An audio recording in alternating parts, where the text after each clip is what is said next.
Okay. Hello everyone. So till now we have completed national income accounting.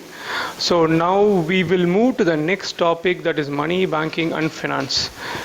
Money, banking and finance. This is a very big topic, sir. So because of that, we will be dividing this topic into sub-part and learning. So first we will be covering money aspect. Next we will be covering banking. So with respect to banking, we will be covering the central bank. Central bank or RBI. Central bank means முக்கியத்துவம். சென்ட்ரல்னாலே முக்கியத்துவமாக இருக்கிறது. So central bank. So it is a bank which is responsible for everything else. So that we will be looking in detail. Next we will be looking at normal banking. Next finance. With respect to finance, we will be looking at financial institutions, sir. Like what? Non-banking financial institution. Like for example, Muthoot Finance or something like Manappuram Gold Loan. So these are some examples of non-banking financial institutions. So all those things will be covered in this topic, in this chapter. But this video will focus on money. With that, we are going to move into money, sir. So first thing what we need to know is what is the definition of money. But before going into that, we will come to definition, but we will see why money came into picture, sir. So that is why I wrote the topic evolution of money. So why do we even need money in our life? So that is what we need to know. So first, before money was there, people used to exchange goods, sir. For example, I am having one bag of rice. So what will I do? I will exchange it for, so let's say, suppose I need a cloth. So what will I go? I will go to a shirt vendor who is producing shirt. I will exchange this bag of rice for cloth. So because since I am a farmer, I am producing rice, but I need shirt to wear, so I am going and exchanging. So this kind of a system, the commodity exchange system, is known as barter system, sir. And this was there even before money came. So the question comes to our mind is, how did this barter system even work? Okay, or is it even possible to work? Before actually, so now we have to go into a historical aspect a little bit. So before British came, or before large empires came, there were only self-sufficient villages, sir. Like for example, there used to be 10 people. Okay, there used to be 10 people. So among these 10 people, they will be producing variety of goods, sir. So I know all these 10 people. I know what they are producing. I know what they need also. For example, I am producing rice. Among these 10 people, 3 people are producing shirt. Okay, but only one needs rice. To that person only I can go give my rice and get the shirt, sir. So through this only the barter system was functioning, sir. That is why two conditions are needed. One thing is, three conditions are needed. One thing is there needs to be a self-sufficiency. Like whatever that is needed for my survival or our community survival, that should be produced within the village, sir. And apart from that, I should have complete information on who is producing what and what the other person is demanding, needing. Okay, so this complete information is there. And finally, to make this transaction, I need something called as double coincidence of want, sir. Double coincidence of want means what? I am producing a bag of rice. I need, a shirt, but the other person who is producing shirt should also should also need rice, sir. Only then I can exchange my rice for shirt, so that his needs also satisfied, my needs also satisfied. That is why double coincidence of want, like the wants. I want shirt, he want rice.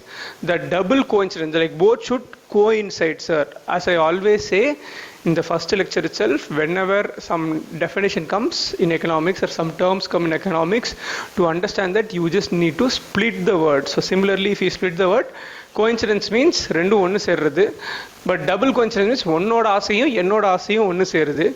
So enna aasai? The double coincidence of want. Like you want you want rice, I want shirt. So அது ரெண்டு ஒன்று சேர்றதுனால we will be able to make this transaction. So essentially because of all these three conditions, barter system was successful and it was happening. So barter system was successful, and this continued in some form of the other till the British arrival, sir. And if you are going through ancient medieval history, you will be studying urbanization, deurbanization and urbanization process. Like first you will be seeing on urbanization during the Vedic age.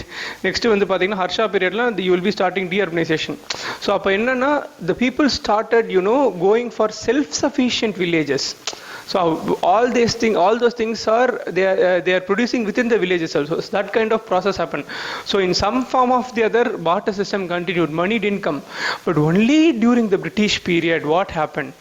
They essentially conquered all of India, but not only that, sir, they took the commodity from India to outside world.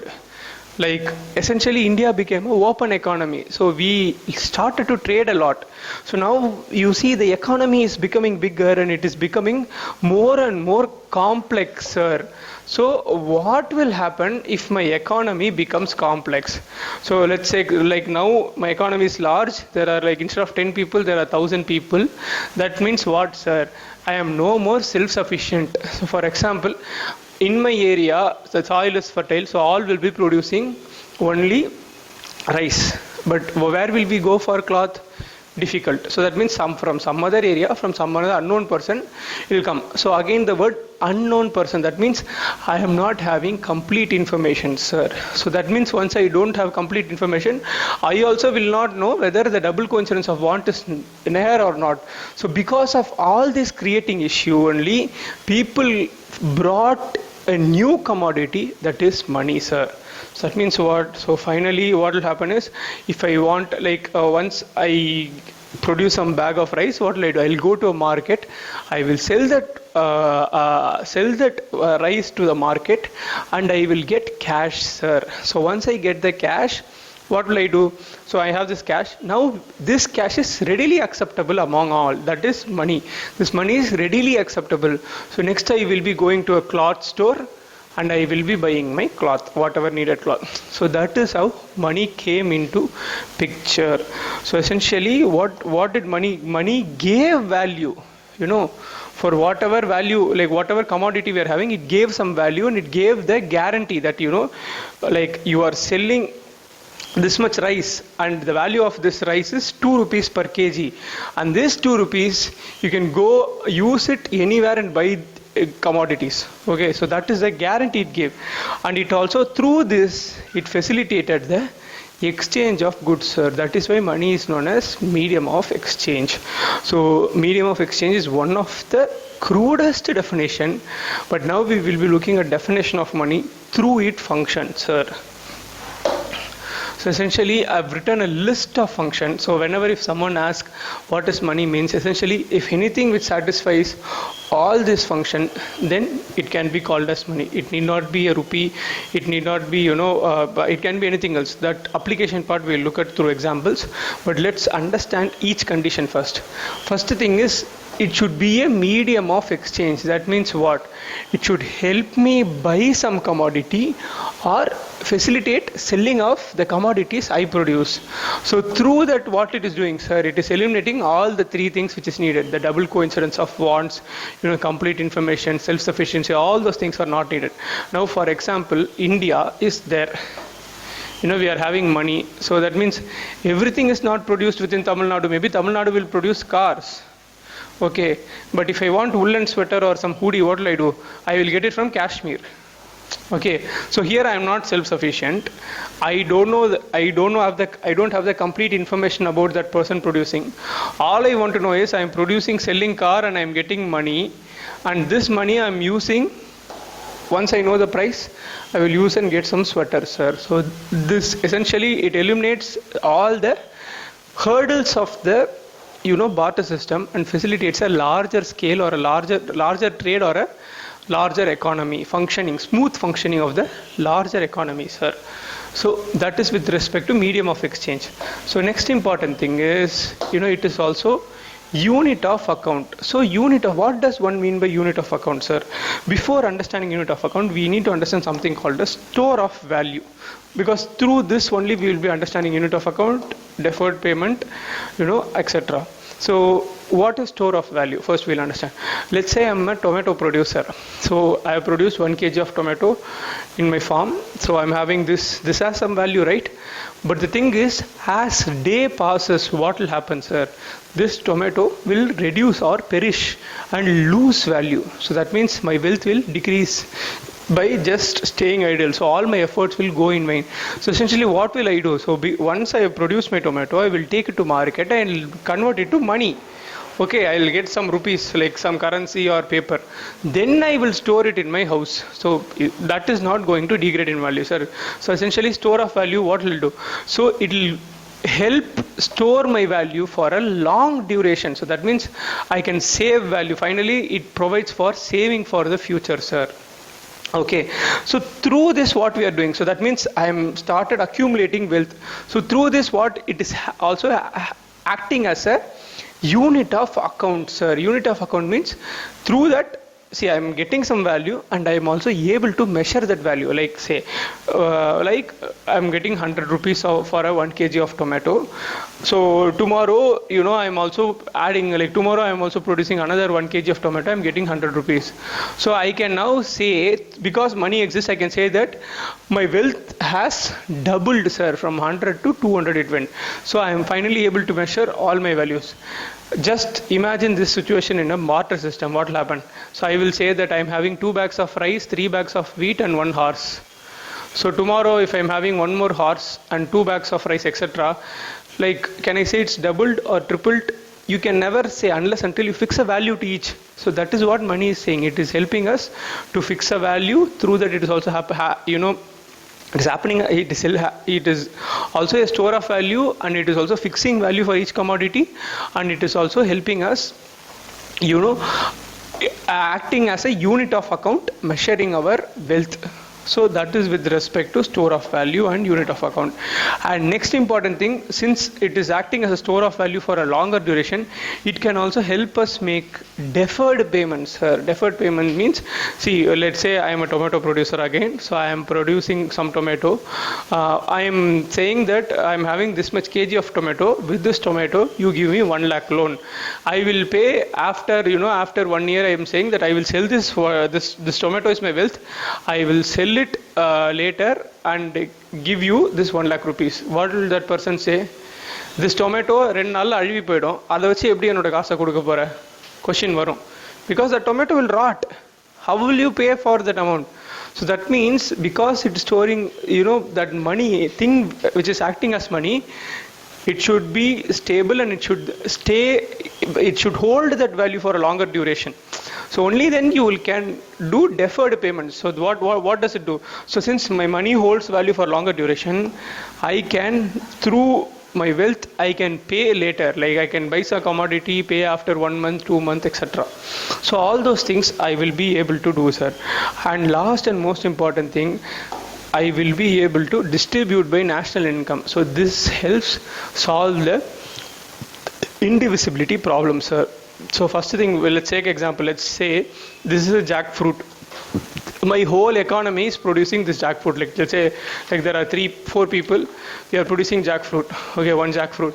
So that means 4 people have put the effort and we have produced a jackfruit. But that means since it's 1 jackfruit, how will we divide, sir? We cannot divide. Okay, 1 jackfruit, you have to cut it to 4 pieces, then it will rot. So to preserve that, you have to give it to someone else. That means this jackfruit cannot act as money, sir. So let's take, if 4 people are there, we got 4 coins, 4 1 rupee coin. What will it do? Each will take 1 rupee coin and we will move. So it helps division of national income and distribution of wealth. So that it has to be divisible, sir. So all these things should be satisfied for some commodity or some entity to act as money, sir. So with that, let's take an example and look at gold, whether gold can act as money or not. So let's take gold. See, gold, first and foremost thing, it can act as a medium of exchange. I will elaborate on medium of exchange, what should be the condition, but I'm just throwing in a small seed now. Gold is trusted and valued by everyone. So that means everyone will readily accept it as medium of exchange. Okay, so first thing it will happen is, so medium of exchange will happen. Next, my gold is also store of value. Like I can accumulate gold in my locker or in my bureau, and it is not going to degrade. It's not going to rust. It's not like iron, right? Gold is a noble metal. Gold, platinum and all, it's noble metal. It will never rust. So it will hold that value. That means it stores value. At the same time, through how much weight of gold I'm having, I can say how much, wealth. It also acts as a unit of payment. Since I'm having this much gold and it holds a value for longer time, I can pay for my debt or any commitment in the future date. It will also help as deferred payment. Finally, this gold can be distributed, sir. The uriki, box akiyo, illa biscuit poto, illa coin paniyo, you can distribute among all the people. So it is also divisible, sir. Okay, it overcomes the indivisibility problem. So essentially gold. Similarly, silver also acts as a currency. So these are all conditions which need to be satisfied. Next we will be looking into medium of exchange, elaborating what are the conditions. This is like a subpart. A condition need to be satisfied for medium of exchange. Yes, so now we discussed what are the conditions which are needed to be satisfied for money, sir. We will move to the first condition. We will elaborate little bit to get a much more understanding of money, that is medium of exchange, because money's primary function itself is medium of exchange, sir. So for medium of exchange to be satisfied, what are the sub conditions it should satisfy? First is, it should be readily acceptable. That means people should trust it, sir.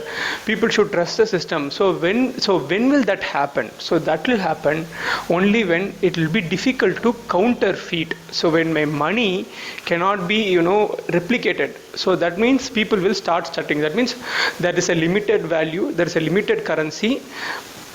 No one can print their currency on their own. That means that has some legitimate value. Let's take an example.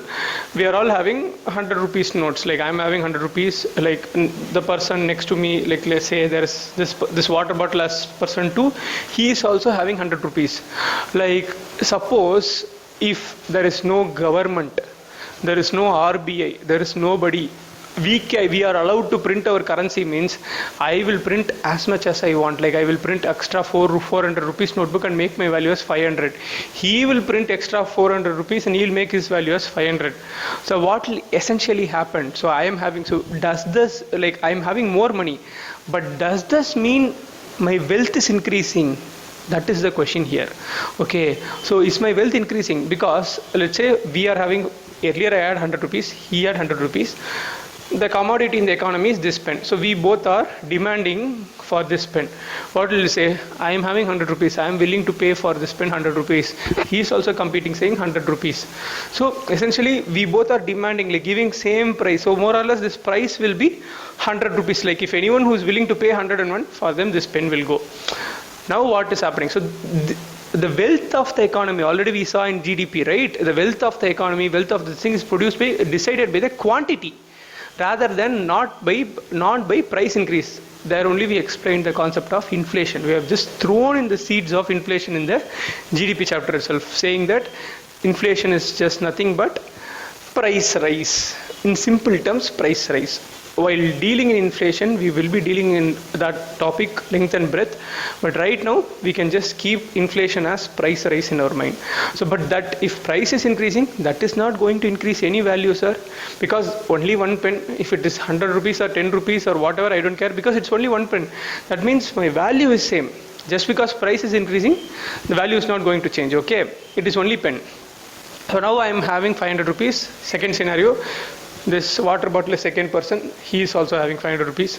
So what will we say? For this pen, we will be demanding, like I'll say I am paying 500 rupees. He will be saying, I am also paying 500 rupees. So that means the price will be what? Anyone who is paying 501 rupees will get the pen, sir. So slightly higher. So anyone who has the will, so that will become the price of the pen. That means what is happening? So slowly what we are questioning if I can print more and he can print more, and essentially like we don't know how much amount we should carry only. Like simple example, let's say today everyone can print how much ever currency they want in India.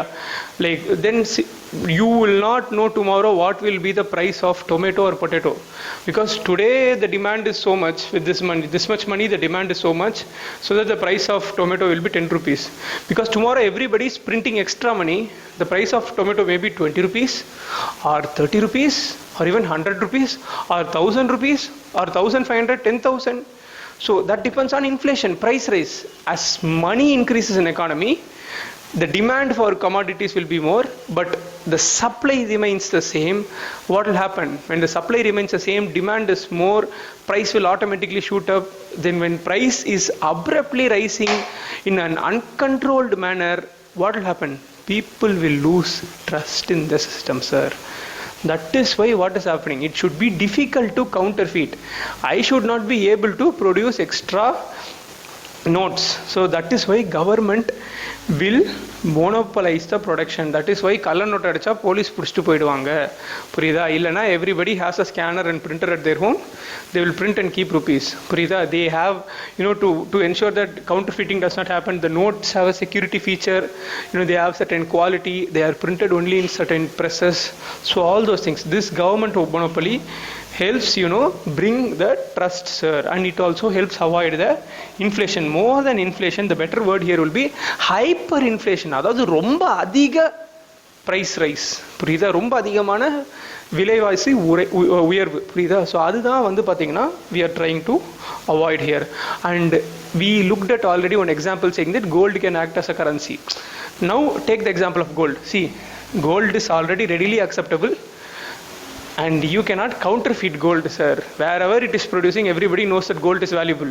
So that means even at the mine also, if you take, you have to pay that equivalent value and only get the gold. Gold is already limited by nature.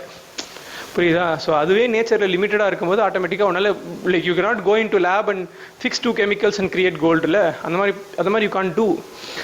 So it is already difficult to counterfeit. So that is why gold can by nature act as a currency. Apart from that, so it should act as a medium of exchange. Means I should know the value. Like 1 rupee ke enna value. Like for example, 1 rupee ke earlier you used to get 1 boomer. So I know that value of 1 rupee is 1 boomer. So that value should hold, sir. Like it should hold, at least it will not hold forever, but it should be hold for near future, like at least 1 month, 1 month or 2 months, I should be able to see a stability in value. So it should have a known value, and most importantly, we already saw it should be divisible, sir. Like நீங்க பார்த்திருப்பீங்கன்னா தெரியும், like you have 1 rupee coin, 2 rupee coin, 5 rupee coin, 10 rupee coin. Why? The currency, the money has to be divisible, so that to facilitate transaction at various amount. Like like at some places I need to spend only 1 rupees, at some place I have to send 1 lakh rupees or 1 crore rupees. So it should facilitate a whole entire range of transactions, sir. That is how, when satisfying all these conditions, my money will be acting as a medium of exchange, which is its primary function, sir. So with that, we have looked at essentially functions of money, and this functions of money is essentially the definition of money. Any commodity, anything which satisfied all those things can be called as money, sir. So we will be moving to the next topic related to money, that is types of money. So here this can also be looked at in a way as a evolution also, but essentially we'll be looking at like types of money. What are the different types of money that exist? First is commodity money, sir. That means my commodity, either gold or silver or any other valuable item, essentially which satisfied all those 5 conditions, functions of 5 functions of money. If those things, any commodity which satisfies that can be called as commodity money, sir. Next is representative paper money, sir. So this is the word, again I said in economics, if you want to understand, you always divide. It is representative paper money. That means what? It is representing something. So that means it is being backed with the commodity. So let us take an example. For example, if you have a rupee or a 5 rupee, like let's take a 5 rupee note which I have. This 5 rupee note is being backed by equivalent value. For example, I am saying, we will go for detail later. For example, this 5 rupee note will be backed by equivalent value of 5 rupee gold in RBI, sir. So RBI will keep that 5 rupee gold. So that means I'm having gold. I'm saying this is the token for it. Through this you can spend. So that is what it is saying. But why is this representative paper money coming, sir? That is the question which should come in our mind now. Why one needs representative paper money? Because see, my gold, whenever I do transaction, like let's say like I'm having a gold, this is a gold biscuit, I'm doing transaction, every time I give and get, what is happening? Some amount of wear and tear is happening, sir. That means over time what will happen? It will all get lost. So if people started using gold coins, what will happen? Wear and tear happens, that gold get lost, and we already know gold is of limited, gold has limited quantity, sir, limited quantity in the earth itself. So that means one day, like if you keep on using gold, there will come a day where gold is not there. That means entire currency system will collapse. Okay, that is why what they're saying is, I will store gold in a safe location. It will not be moved. I am giving a token for you. Purida, that is the currency. Like this is a token for 5 rupees worth of gold. So this will do the transaction, or this will do that gold purpose. That is why representative paper money. And this representative paper money can be divided into convertible and inconvertible. Sir, convertible means what? Like let's say this 5 rupees is convertible. That means anytime I want, I can go to the issuer, the RBI or the government. I can say, see, take this 5 rupees and give me my 5 rupees worth of gold. I can anytime ask, sir. Sometimes it will be inconvertible also. Inconvertible means my rupee, if I go and ask, the government will say we can't provide. This itself has 5 rupees value. Go and give it to any gold shop and get 5 rupees worth of gold you want. Okay, so here itself I have said why these two difference came. First case, clearly there is no trust of currency. To build a trust only, they are saying we have backed up value. Any problem, you come to us, we act as a last resort to give the value. But here the currency system is well established, sir. You know, like Indian currency system, it's very stable, well established. That means what the government is saying, I am not going to give you gold. I have some reserve, but I am not going to give. If you want equivalent value, you go to gold shop, because the gold shop is accepting 5 rupees. You go to gold shop and get your value, sir. So that is why inconvertible. So next important system is type of money is fiat money, sir. First here, as I already said, we need to break and understand the definition. What is the meaning of fiat, sir? Fiat means government order. That means government will pass the order on what is the currency, sir. Okay. So here, because the government has passed the order, what will happen when government says that rupee system, like India, everybody should do trade in rupee. Like even if you bring dollar and go to local shop, nobody is going to accept it, because in India rupee is a legally accepted money. Okay, so the government has put the order. What will happen? Essentially, what will happen? That thing, that whatever rupee he or she has, gets value because the trust has increased. So this is the fiat money. Okay, because of government order, anything, like government can say this mask is going to be the currency tomorrow, and can pass an order and say this is a rupee. If you're going to, that means everybody has to accept. Okay, because we have a strong government, democratically elected government, it has got our support. Okay, so that way, through government order, when something gets value, that thing called as fiat money. Okay. Next, fourth important type of money is, legal tenders. Okay, so before going into legal tender, the better way to understand legal tender is to understand the difference between fiat money and legal tender, sir. Okay, so through fiat, what will government say? Government say that rupee system will be accepted. That means it can be 1 rupee, 2 rupees. So all those things will come. So only rupee system, through only rupee system, you can do the buying or selling or transaction. No other currency. Like even we saw cryptocurrencies, they said cryptocurrency can only be trade. Through cryptocurrency, you cannot do any transaction in India. For transaction purpose, it's not allowed. Like stock, how you are trading stock and etc. Through that you can trade. So similar way, only, here rupee system. So that is fiat. Then what is legal tender? What is the difference? Because fiat is also government order. Legal also means something passed by law. So that means accepted by law legally, or government has, government also passes order for that. So what is legal tender? So legal tender says what are all legally accepted denominations. That means this 5 rupee note to be accepted, the government should say among rupee. Okay, I am saying this 5 rupee note should be accepted by all shop. They should not deny it, sir. So that is the legal tender. Like a simple example, a best example to understand is demonetization. What happened? Demonetization. Overnight they said 1000 rupees note will not be accepted. That means what? My 1000 rupees note is no longer a legal tender, even though rupee is the fiat money. My 1000 rupees note is no longer legal tender. Rather, it was replaced with 2000 rupees notes. So all of a sudden, overnight, what happened? 1000 rupees was removed from legal tender and 2000 was made. And similar, another example I can also give is government. Government has a responsibility to create coins, but the legally accepted coins is still only 10. But government can create 1000 rupees coin and all those coins till 1000 rupees it can create, but those will be auctioned and they are collected by coin collectors. Okay, so this government minting is also another example.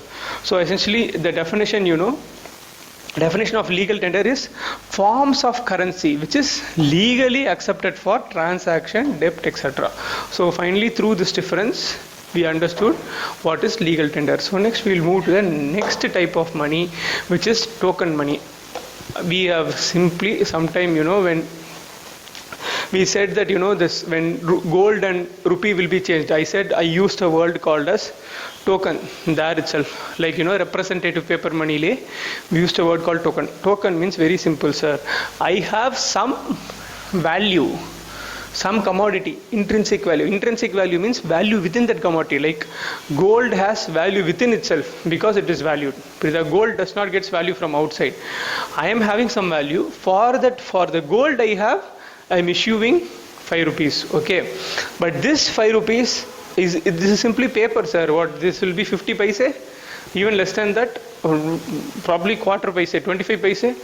Okay, so it literally has no value. It gets value because there is a 5 rupees worth of gold somewhere. That means my token money is something, this says in face value this is value for 5 rupees, but the intrinsic value is not here. Intrinsic value is less than the face value. So that means face value is greater. Intrinsic value is kept somewhere. So my token, when you take a token, that can be called as token money, and the token money face value is just 5 rupees, but intrinsically it is worth what? A paper. So probably, quarter paise or something.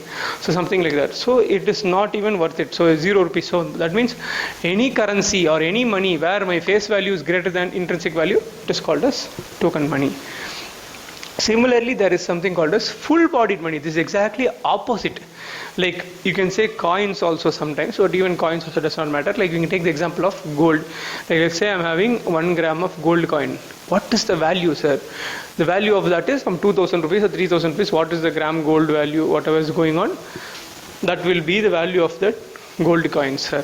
So essentially what? It has intrinsic value, and the value is there in that currency itself. That means my face value, 1 gram of gold coin, I am printing what? So let's say 1 gram of gold is 2000 rupees, and I am making 1 gram of gold coin and printing 2000 rupees worth. That means what? This face value, like the face value is 2000 printed on the gold coin, but that is equal to the coin value of the coin you are having in hand. That is equal to the intrinsic value. Okay, so that means when face value is equal to the intrinsic value, my money becomes full-bodied. Full-bodied, name itself saying full-bodied means everything is there within the body itself. Okay. Next important thing is, like, these are all like major types. Now we are going to look at some of the evolved types of money during the recent times. First is bank money, sir. Let's understand what is bank money. See, these are because of arrival of banking system in India or in the world, they created some modes which can act as money. Like you can take it as example of DD or check, because essentially they facilitate transaction. They are acting as medium of exchange and all those things. They also can, these are bank created money. So bank created modes of payment, and these are bank created money, sir. So that can be called as bank money. And apart from that, so this is bank created money through particular mode, but bank also create money. Okay, I'm just throwing in a seed here, get a feel for it. This is not related to it, but we will, look into this seed later in the money multiplier concept. Let's take an example. I am having 100 rupees. Okay, so I am saying I'm not having any demand, like any need for this 100 rupees now. Let me go to the bank and deposit it. So what I'm doing, I'm going to a bank and depositing this 100 rupees. Now bank gets 100 rupees. So what bank has to give me, some interest rate, right? They has to give me 4%. Let's say it is going to give me 4 rupees interest rate sometime in the future. To get this 4%, what will bank do, sir? Bank will lend this money. Okay, bank will lend what? 90 rupees. It is keeping 10 rupees as reserve, and it is lending 10 rupees emergency. Something happens, if somebody comes and asks for their money, I have to give, no? So I'm keeping this 10 rupees as reserve, and I'm giving 90 rupees as loan to someone. I'm giving what? 90 rupees as 10%. That means what? After 1 year, 10% means I will get 9 rupees as interest. That means out of that 9 rupees, I will pay this 4 rupees, and I will keep 5 rupees for me. So the note is just 100 rupees. One note only went in, but how much money it has created? Just look at the example. So 100 rupees went in. Through that, I am creating 90 rupees extra, because this 90 rupees has come into loan. And apart from that, I am also creating 5 rupees loan interest extra. And apart from that, I am also creating 4 rupees extra. Okay, so all those things, all those extra money, you can see like how I just created 190 rupees through this, because of transaction happening. Yeah, sorry, there was a technical glitch. So we'll just go over this part again. Bank money. So we did look how bank money, how they create, different forms of money like DD and check. Apart from creating different forms of money, we also looked at how they create new money itself. This is not related to types of money, but this is related to a concept called as money multiplier, which we will, later look into, but I'm just throwing in a seed over here. So what did we look at? So we looked at like somebody having 100 rupees.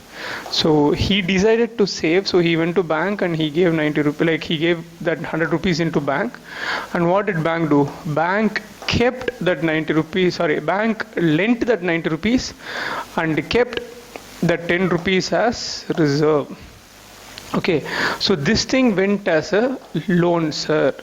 So when this thing goes as a loan and it again came back, like for example, we will take the example, like I'm having 100 rupees, I'm going to save it. So I'm going and dropping in a bank, and bank is giving me 4% interest. So 100 rupees la 4% interest na 4 rupees.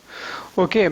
So a bank has to give me 4 rupees. So 100 plus 4 if I come and ask after 1 year. Okay, but bank has to earn that 4 rupees, no? Because of that, bank is doing what?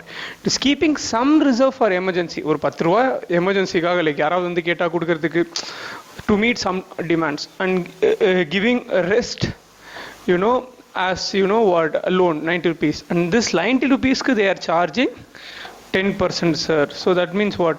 After 1 year, it will become 99. So that means this person will be paying 99. So 99 will come to bank and I will get 104. So, but the initial rupee note which we started is only 100. So I started with 100. See how much money I've created. I've created 99 as extra money. I've created 104 as extra money. So we've started only with 100. Just by doing this transaction, this much extra money is created. This is how bank creates extra money, sir. This we will be looking at later in, a money multiplier. Yeah, money multiplier la paapona. Why we have to look into money multiplier na?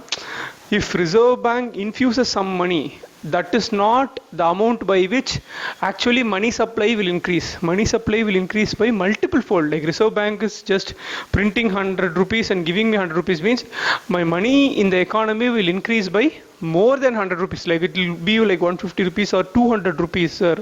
This is called money multiplication process. So see, and we also saw how when there is so much money, it will cause, inflation. We will be discussing that in detail later, but I've given a crude idea how, money supply and inflation are related. Like when you increase the money supply in the economy, automatically prices rise, so increasing the inflation. So you get now how the role of Reserve Bank is. The Reserve Bank has to be very cautious before, infusing money into the economy, sir. So that is just a small detour. We'll continue with types of money. So we have discussed about bank money, and then we will discuss plastic money. Plastic money is very simple, sir. Name itself says plastic money. So which form of money is in plastic form? Very simple, my credit and debit card. So these are also known as, the another term will come over here is EMV, sir. Okay, EMV is Euro Master Visa. So basically in any credit card, or you can also say RuPay. Okay, RuPay is also one other thing which we see in cards. So what apart from seeing, you will be having the bank picture. Apart from that, one of the picture we will be seeing in credit or debit card is this. What are this that you should have an idea about with respect to plastic money? So what are this EMV, Euro, MasterCard, or Visa, or RuPay? What are this? Basically, if I'm swiping, so let's take this thing as my machine, and I'm swiping my card, sir. When I swipe my card, before it going to a bank, it will go to a authenticated gateway. That gateway is provided by Visa or MasterCard or Euro or your RuPay. So this in a way secures the transaction, sir, this card transaction. So for that they will charge a small commission.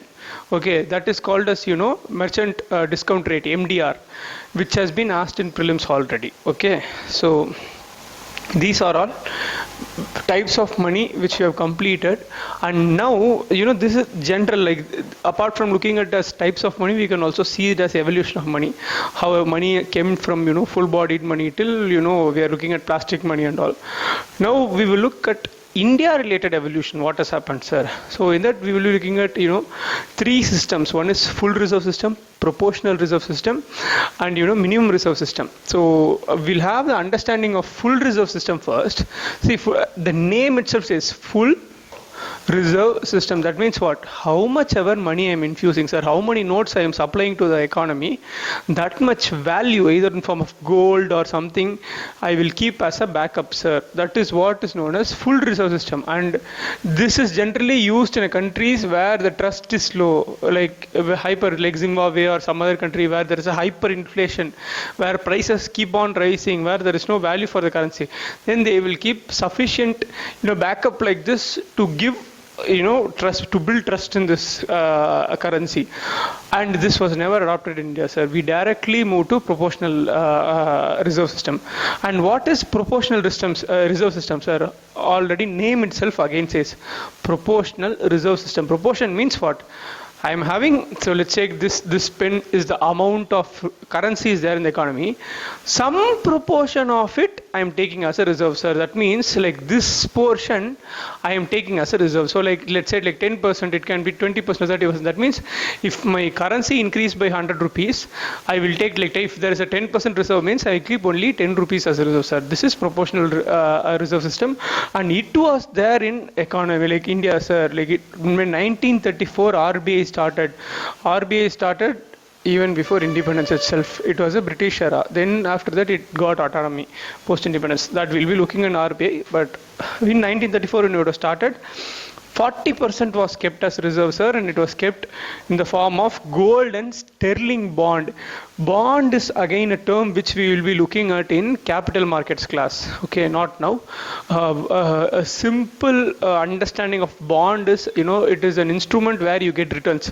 It is like a deposit. Okay, so when I say sterling bond means, like what did they do is like they had rupee. That time they invested that rupee, like exchanged that rupee for sterling and invested in, sterling bond. Bond is a government instrument where it gives periodic returns, like periodic interest will come.